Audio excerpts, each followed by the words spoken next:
Hello guys! For today's lunch, magluluto tayo ng stir-fried dried squid. May ginger tayo, garlic, tausi, and green pepper.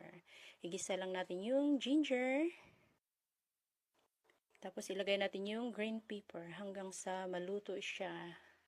Then, iset aside natin siya. Magisa na naman tayo ng ginger, minced garlic, and tausi. Then, ilagay natin yung nakasok ng dried squid. Mix-mix lang natin. Ilagay natin yun ulit yung green pepper at saka yung ginger. Tapos maglagay tayo ng oyster sauce, salt, and sugar. Mix-mix lang natin hanggang sa magluto siya. Then, takpan natin siya for 2 minutes para maluto siya. Tapos, lagyan natin ng spring onions, sorry. Lagyan natin ng corn flour para mag-sticky siya. Then, that's it. Pwede na